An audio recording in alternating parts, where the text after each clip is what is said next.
bu bir reklam deyil. Mən demirəm siz gəlin, nəticələri özünüz görəcəksiniz. Səmimi çağırıram. İnanın ki, bir ata kimi mən istəmərəm sizin övladlarınız gələcəkdə yarımcan olsun.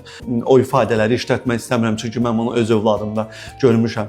İnanın ki, nə qədər tez müraciət eləsəniz, siz bir ildə çox yaxşı nəticələr əldə edəcəksiniz.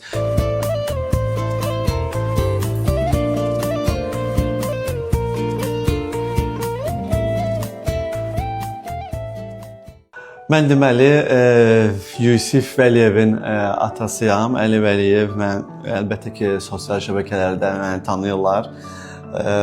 Bir çox insanlar. Oğlumu Yusif çox böyük problemləri var idi.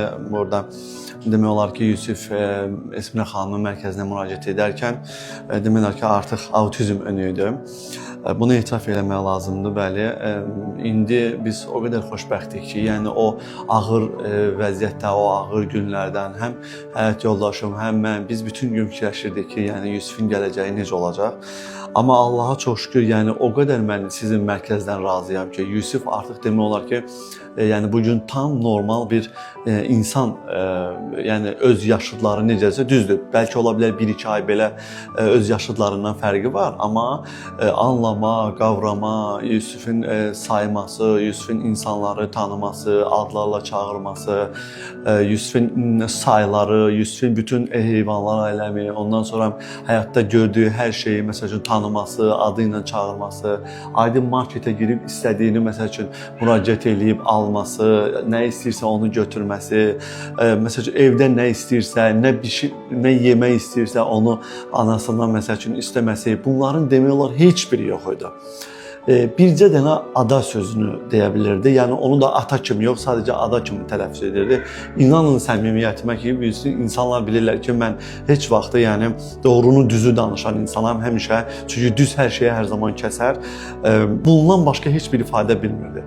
Amma Allaha çox şükür, yəni mən Esmira Qafarovaya və onun mərkəzinə, Qüsursuz Nitq mərkəzinə və sizin bütün əməkdaşlara o qədər minnətdaram, o qədər təşəkkür edirəm ki, əziyyətinizi halal eləyin, haqqınızı halal eləyin. Doğrudan bu çox çətin prosesdir. Mən bir neçəsində iştirak eləmişəm, çox vaxt düzdür həyat yoldaşım gəlir, amma bir neçəsində iştirak eləmişəm. O qədər çətin prosesdir. Onların o kaprizlərinə dözmək, onları inkişaf elətdirmək, yəni bilmirəm necə təşəkkür eləyəcəm, bilmirəm onun hansı sözlərlə ifadə eləyim.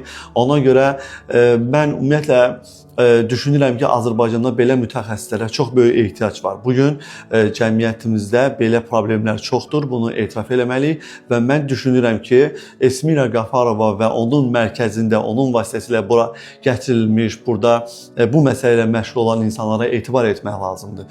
Mən düşünürəm ki, bugün o qədər saxta insanlar çoxalıb ki, mən bunu səmimi etiraf edirəm. Özüm jurnalistəm, baş redaktoram, bu sferanın içərisindəyəm. Mən bilirəm, pul qazanmaq üçün özlərinin səthi reklamla məşğul olanlar, özlərini saxta reklam edən insanlar çoxdur.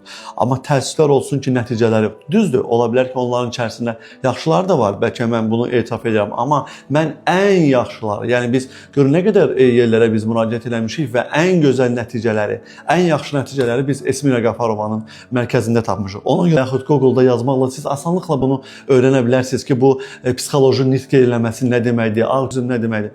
Bunu asanlıqla bugün siz bilə bilərsiniz və ona görə də elə insanların hər birini mən Esmira Qafarovanın mərkəzinə çağırıram.